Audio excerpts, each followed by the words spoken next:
don't really have a case. Hi friends, welcome back to my channel. If you're new here, I would love it if you would subscribe to my channel by clicking the red button down below. And also click the notification bell and then all to be notified every time I upload a video. And for those of you returning, I greatly appreciate it. We hit 100 subscribers. I'm so excited and I'm so pleased and grateful for all of you guys out there that always leave a comment, and you guys are just so supported. And that's why I love the crafting community, because there's not a lot of hate like there is on other channels. And I mean, you do get some here and there, but to be honest, like, all you guys are so sweet and I love reading your comments. So leave a comment down below. I love answering the questions or just chatting with you guys. I really greatly appreciate it. Also, I wanted to ask, you know, I'm kind of testing the waters a little bit with everything, and I've been doing face-to-face intros, voiceover intros, and I just wanted to get your guys' feedback if you like the face-to-face intro or if you like the voiceover, and just get into the video. So that's all I wanted to ask, and if you could please leave it in the comments below, I would greatly appreciate it. Please give this video a big thumbs up if you liked it. It really helps my channel out. And also, if you want to follow me over on Instagram, I share a lot of different stuff over there that you might not see here on YouTube. So my handle will be down in the description box below. If you know somebody that would like this video, please share it. That would also help my channel out as well. And what I have for you today, guys, everybody has been going totally crazy over these Dollar Tree little mini houses. And I mean, they're just simple little houses, and people are recreating, making them over, and I just love seeing everybody's recreations. But I wanted to show you how to make your own house, because a lot of people can't find them. So that's what we're going to be doing today. So without further ado, let's get into it. So for this project, you're going to need about 7 or 8 stir sticks, a knife, a pencil, a ruler, and a piece of foam board. And I had these houses from previous projects, so I'm just tracing them so that way you guys know the exact measurements of each. So that's what I'm doing here, just tracing them and then measuring to see the exact measurements of each. Then all you're going to want to do is cut them out right on the lines, and I found the easiest way to do that is with a sharp knife. So here I'm tracing the other two, and they were stuck together, so I just ended up tracing them how they were. And I'm going to leave down in the description box the exact measurements of each. Now, I made the mistake of using the bottom piece, the exact measurement it was, and you want to do either 1/4 to 1/2 inch bigger than the actual bottom piece will be. So I will leave those measurements down in the description box. And then here I'm just taking my stir sticks. These already had measurements on them, some of them did, so that's why you don't see me using a ruler in some. But just take your measurements, mark them, try to get as much real estate out of them as you can before where the handle starts, and make sure that you label them. And then here I'm just sanding them down, because where I cut them they were a little rough, and you can cut this with a handsaw, but I have a little mini saw I'm sure you've seen in previous projects that I use. So you just want to take and glue your pieces to the top of the foam board rather than on top of the foam board. And that's what I'm doing here. So I'm just running a bead across the bottom and sticking it on each side where they belong. And this is where it's going to come in handy that you have your stir sticks already labeled. 1, 2, 3. I've been feeling so small. Watch the clock ticking off the wall. but tonight I'm letting it go. Spend my coin for sure. I'm gonna be myself, or I could be someone else. No one's stopping me now. I'm gonna skip my breaks.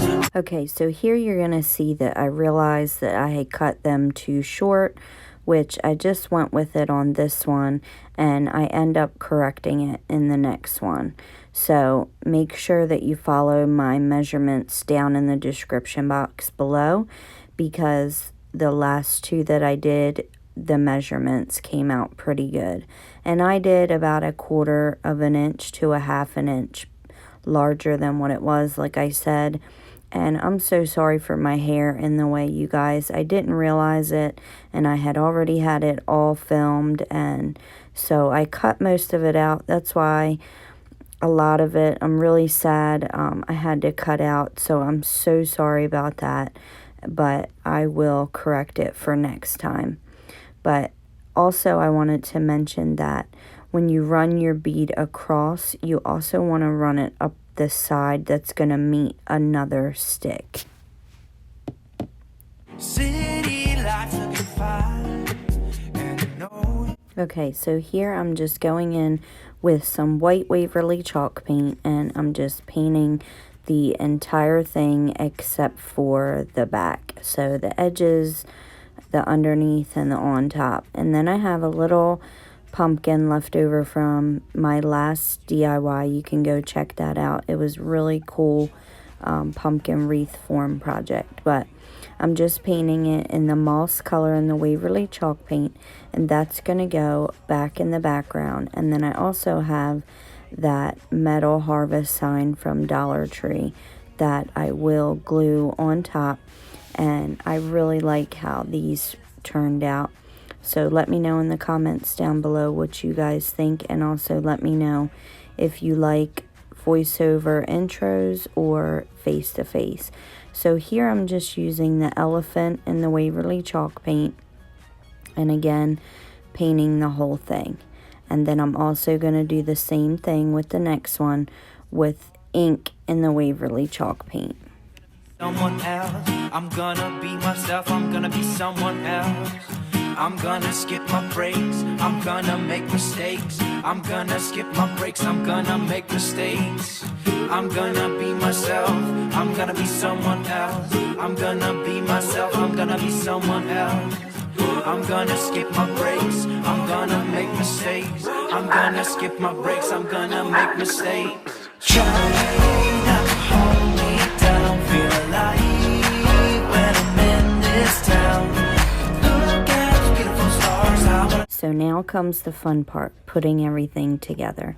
So I'm just taking my pumpkin and I am going to glue it onto my house, and I'm just sticking it down, making sure that it's dry, and then I will go in with my harvest sign, making sure that I'm just gluing the part that's going to be glued to the sides of the house. So you just want to make sure you're careful.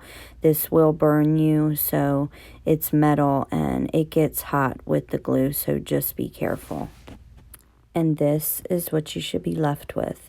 So for my next one, I'm going to take a stencil that I had got from Michael's. I've had it for a long while, and it just says "Bless Our Nest," and I thought that it was really cute, and I thought it would go good with this one. So I'm just going to take my white Waverly chalk paint, and I'm going to just stencil that on. And then I'm going to take greenery. I got the pick from Walmart. They're really full picks, and they're greenery picks, and I really love greenery picks, especially to make little tiny reefs on signs just like this. So I'm just taking my greenery pick, I think it was about $2, and snipping off the ends, and then I'm going to take and form a reef around the Bless Our Nest to make it look like it goes together. I also forgot to mention that I did take the white chalk paint and go around the edges just so that the edges stand out a bit more. And I also did that for the black. And then I took the little yellow berries and I glued them here and there just to make the wreath look a bit more full, and I'm really happy how this one turned out as well. I really love them all. I know you guys, some of you can't find these houses, so I'm really pleased to bring you this DIY, and this is what you should be left with for that one. So for the black one, I wasn't sure what I was going to do, but I had some of this leftover gingham print fabric. So I decided to draw a pumpkin on with a fabric marker and cut it out. Then I doubled it up so that way you couldn't see through it. And you want to be careful when gluing fabric because it will seep through and burn you. So just be careful. But I did go easy on the glue because with fabric you don't need very much. So all we're going to do is glue that on our house and then take a little piece of twine. I did leave the top edge unglued, that way I could tuck our pumpkin stem inside so that way you wouldn't see the ends. So that's what I'm doing here. And then I just went ahead and glued that to the sign as well. And I'm going to take a white marker, a paint marker, and paint on Blessed Beyond Measure. And here's the finished product. I hope you guys enjoyed. Please make sure you subscribe, hit that like button, and leave comment down below. Thanks, guys. Looking back at the good times.